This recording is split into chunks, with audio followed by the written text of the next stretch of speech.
रूठे हुए महबूब को मनाएं, इस तरह के पकोड़े बनाएं। अस्सलाम वालेकुम व्यूवर्स, मैं हूं आतिश जवेद, आप देख रहे हैं भाई जी फूड। आज मैं अपने व्यूवर्स के लिए पकोड़ों की रेसिपी लेकर आ गया हूं। ये कोई सिंपल पकोड़े नहीं है, ये इतने मजेदार और क्रिस्पी पकोड़े हैं। इसको आप रमजान शरीफ में लाजमन बनाएं। ये हमारी रेसिपी थोड़ी हटकर है लेकिन बनाना बहुत ही आसान है। यहाँ पर मैंने दरमियानी साइज के 4 अदद आलू ले लिए और 4 ही मैंने प्याज ले लिए और पालक, धनिया और मेथी ले ली है। सबसे पहले हमने आलू की कटाई करनी है। किस तरह करनी है? लंबाई शेप में आपने काट लेना है। जिस तरह को आपका आलू लंबाई की तरफ को होता है उस तरह को काट लेना है और लंबाई की तरफ को ही आपने इसके बारीक बारीक स्लाइस बनाने हैं। बहुत ज्यादा बारीक बनाने हैं, मोटे नहीं बनाने। लंबाई की शेप में आपने कट करना है। सारे आलू कट करने के बाद किसी बर्तन में डाल के उसमें पानी डाल दें। इसके अंदर एक स्टार्च होता है, वो हमने रिमूव करना है। आपने जब तक दूसरा सामान काटना है उस वक्त तक आप आलूओं को इसके अंदर भीगा रहने दें। अब इसी तरह हमने प्याज की भी कटिंग कर लेनी है। प्याज को हमने छोटा छोटा करके नहीं करना, ये भी हमने लंबाई शेप में करना है और सारे प्याजों को मसल के अलग अलग कर देने हैं। इसी तरह हम धनिया काटेंगे, बारीक बारीक करके धनिया काटेंगे। धनिया काटने के बाद हमने काटनी है मेथी। मेथी हमने ज़्यादा नहीं है, मेथी हमने लेनी है थोड़ी सी। यहाँ पर हमने ले ली है मेथी। मेथी को भी हमने इसी तरह बारीक बारीक काट कर लेना है। मेथी भी हमारी यहाँ पर कट हो गई है। अब हमने पालक को कट करना है। पालक को भी इसी तरह बारीक बारीक कट कर लेना है। सिंपली आप घर में करते होंगे लेकिन आपने ये ध्यान रखना है लंबाई शेप में और बारीक बारीक आपने कट करना है। पालक हम थोड़ी ज़्यादा लेंगे। पालक को कट करने के बाद हमने तीनों जो हमने ग्रीन सब्जियां काटी हैं वो हमने अच्छी तरह वॉश कर लेनी है पानी में। इसी तरह आपने सब्ज मिर्चों को भी बारीक बारीक काट कर लेना है। मैंने यहाँ पर ली है 5 सब्ज मिर्चें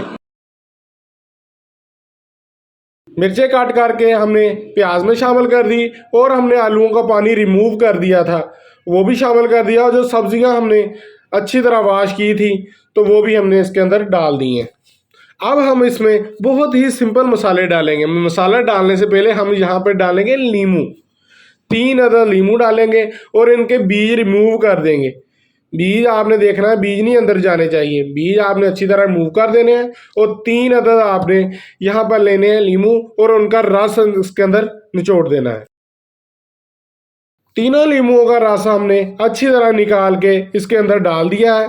अब हम इसके अंदर डालेंगे बहुत ही सिंपल से मसाले हम ज़्यादा तेज़ नहीं करेंगे। मसाले में हमने सबसे पहले 1 चम्मच भर के नमक डाल दिया है और ½ टी स्पून कुटी हुई मिर्च वो शामिल कर दिया है और 1/4 टीस्पून सूखा धनिया का पाउडर और 1/4 टीस्पून गरम मसाला शामिल कर दिया। 1/4 टीस्पून इसमें हल्दी शामिल कर दी। यहाँ पर लिया है हमने ½ टीस्पून जीरा और उसको हाथ पे रख के अच्छी तरह मसल के वो डाल दिया और 1 चम्मच भर के साबुत धनिया का वो अच्छी तरह आपने मसलना है। हाथ की मदद से मसल के वो शामिल कर दें। अब इसके अंदर हम बेसन डालेंगे। 2 कप हमने इसके अंदर बेसन डालने हैं। बाद में देखेंगे हमें ज़रूरत होगी फिर और भी डाल लेंगे। आपने क्या करना है, बेसन को डाल के थोड़ी देर मिक्स करके रख देना है। जो वेजिटेबल में हमने धोई थी, वाश की थी, आलू भी वाश किए थे, उसमें नमी होगी तो उसी से आपको, मेरे ख्याल में आपको ज़रूरत नहीं पड़ेगी पानी को। आप 10 मिनट के लिए रख दें ताकि आलू के अंदर भी पूरा टेस्ट आ जाए, प्याज के अंदर भी आ जाए और आपको पानी ज़्यादा भी ना डालना पड़े। तो आप 10 मिनट के लिए रख दें। यहाँ पर मैंने मिक्स कर दिया था, मुझे थोड़ा बेसन कम लग रहा था तो मैंने ½ कप और डाल दिया है और अच्छी तरह मिक्स कर लिया है। अगर आपको देखने में आप मसल के देख लें कि ये आपस में जुड़ रहा है कि नहीं, जब जुड़ना शुरू हो जाए बस हम और नहीं इसके अंदर डालेंगे। अब सबसे एंड में हम डालेंगे इस पर कसूरी मेथी। ½ चम्मच भर के अच्छी तरह मसल के इसके ऊपर डाल देंगे कसूरी मेथी। इससे बहुत ही अच्छा टेस्ट आता है, ये पकौड़े में 4 चांद लगा देती है।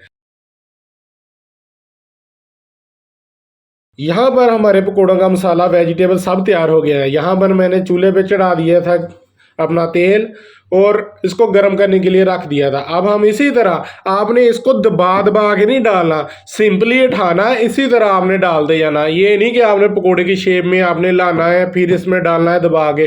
वो दबा के डालेंगे तो वो उसी तरह गुटली बन जाएगी, तो पकोड़ा अच्छी तरह खिलेगा नहीं और अंदर से कच्चा महसूस होगा। तो इसी तरह आपने फ्लेम हाई रहने देना है चूल्हे के नीचे, फिर बाद में जब आप सारे पकोड़े डाल ले तो आपने मीडियम फ्लेम पर ले आना है चूल्हे को। इसी तरह हमारी साइड चेंज करने के बाद थोड़ी देर बाद हमारे पकोड़े बिल्कुल तैयार हो जाएंगे। ये माशाल्लाह से इतनी क्रिस्पी मजेदार बनते हैं, इतने ये क्रंची बनते हैं और इतने क्रिस्पी, आप बना कर खाएंगे तो आपको मजा आएगा इंशाल्लाह। अगर आपको भी ये हमारे पकोड़े बनाने की रेसिपी अच्छी लगी हो तो हमारी वीडियो कर दिएगा लाइक। अगर आप हमारे चैनल पर नए हैं तो हमारे चैनल को कर दिएगा सब्सक्राइब। मिलते हैं किसी नेक्स्ट वीडियो में, तब तक अपना बहुत सारा ख्याल रखिएगा, हमें दुआओं में याद रखिएगा। अल्लाह हाफिज।